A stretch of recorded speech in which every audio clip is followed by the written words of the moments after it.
Hello friends, আমার ইউটিউবের golden spoon চ্যানেলে তোমাদের সবাইকে সাদর আমন্ত্রণ। বন্ধুরা, বর্ষাকাল পড়ে গেছে, চারিদিকে ইলিশের উৎসব চলছে। ইলিশের নানা পদের মধ্যে একটি জনপ্রিয় পদ হলো ইলিশ ভাপা। গরম ভাতের সঙ্গে ইলিশ ভাপার স্বাদ অতুলনীয়। আজকে আমি তোমাদের সামনে এই ইলিশ ভাপার রেসিপিটাই রান্না করে দেখাবো। তাই দেরি না করে চটপট চলো কিভাবে ইলিশ ভাপা রান্না করা যায় তা দেখি। বাজার থেকে আনা ইলিশ মাছগুলো আমি প্রথমে খুব ভালোভাবে জল দিয়ে ধুয়ে নিয়েছি। এরপর এই মাছটাকে আমাকে ম্যারিনেট করতে হবে। এর জন্য আমি ইউজ করেছি একটু নুন, একটু হলুদ আর সর্ষের তেল। এর ওপর একটু নুন দিলাম, একটু হলুদ দিলাম আর একটু অল্প সর্ষের তেল দিয়ে আমি মাছটাকে ভালোভাবে মাখিয়ে ম্যারিনেট করব। এইভাবে মাছগুলোকে ম্যারিনেট করার পর সেই মাছগুলো প্রায় 15 মিনিট ধরে রেখে দেবো। ইলিশ ভাপা করার জন্য আমাদের কি কি প্রয়োজন চলো এবার একটু দেখে নিই। ইলিশ ভাপা করার জন্য প্রথম উপকরণ হলো সর্ষে। এখানে আমি 2 চামচ সর্ষে নিয়েছি, যেটাকে জলে ভিজিয়ে রেখেছি।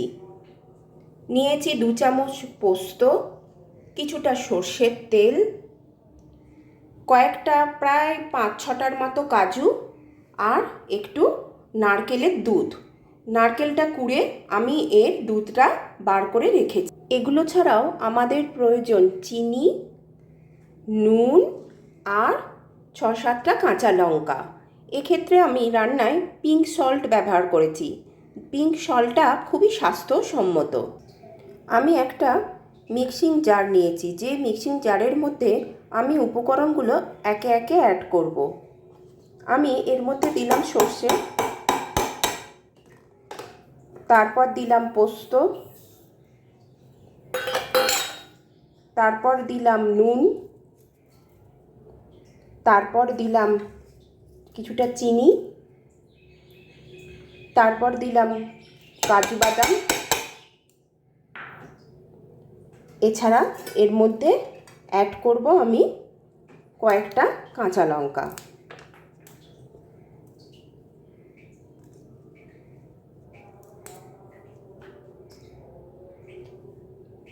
আর যে নারকেলের দুধটা আমি বার করে রেখেছিলাম, সেই নারকেলের দুধটাও আমি এর মধ্যে অ্যাড করে দিলাম। এবার আমি মিক্সিতে এটার একটা স্মুথ ব্যাটার তৈরি করব।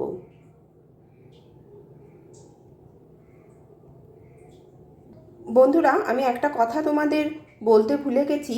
এই যে ব্যাটারের মধ্যে তোমরা অবশ্যই 1 চামচ টক দই অ্যাড করে দেবে, তাহলে আরও টেস্ট বেড়ে যাবে।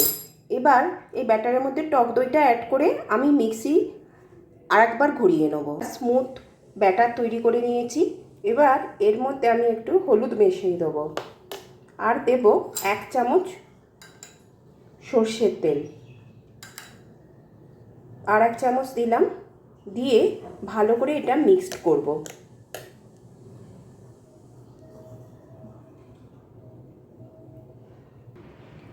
এবার আমি একটা স্টিলের টিফিন বক্স নিয়েছি।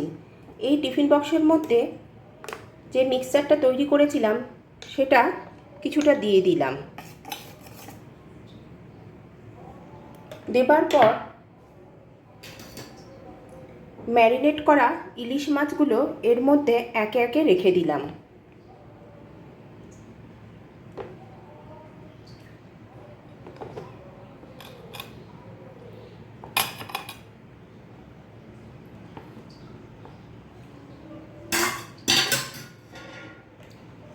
এরপর আমি ওপর থেকে বাকি ব্যাটারটা দিয়ে দিলাম।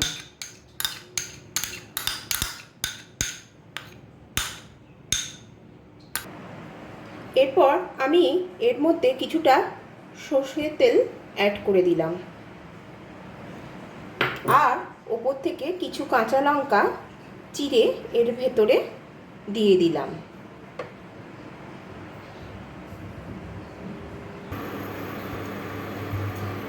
আমি একটা কড়াই নিয়েছি, সেটা ওভেনে বসিয়ে গরম হতে দিয়েছি।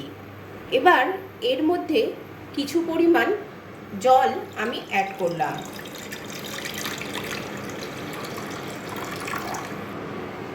এবার আমি এর মধ্যে একটা স্ট্যান্ড বসালাম এবং জলটা কিছুক্ষণের জন্য ফুটতে দিলাম। দেখো বন্ধুরা, জলটা বেশ কিছুটা ফুটেছে।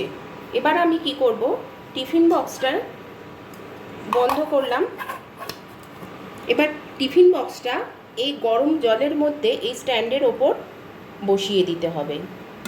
তোমাদের একটা জিনিস সব সময় খেয়াল রাখতে হবে যে আমরা যে জলটা এর মধ্যে অ্যাড করেছি সেই জলের পরিমাণটা সব সময় যেন টিফিন বক্সের অর্ধেকের নিচে থাকে, নালে জল উপচে টিফিন বক্সের মধ্যে ঢুকে যেতে পারে।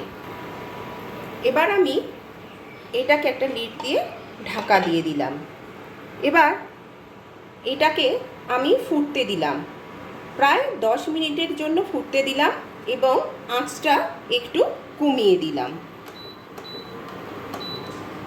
এই বন্ধুরা, প্রায় 15 মিনিট হয়ে গেছে, আমার ইলিশ ভাপা অলমোস্ট ডান।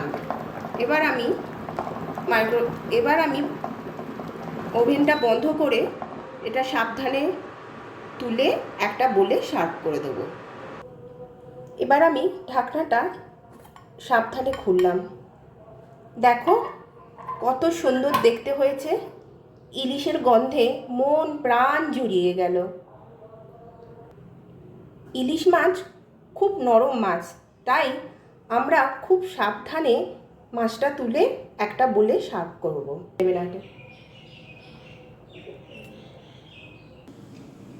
বন্ধুরা, ইলিশ ভাপা রেডি তোমাদের প্লেটে যাবার জন্য। এই পদটি তোমাদের কেমন লাগলো অবশ্যই আমাকে কমেন্ট করে জানাবে।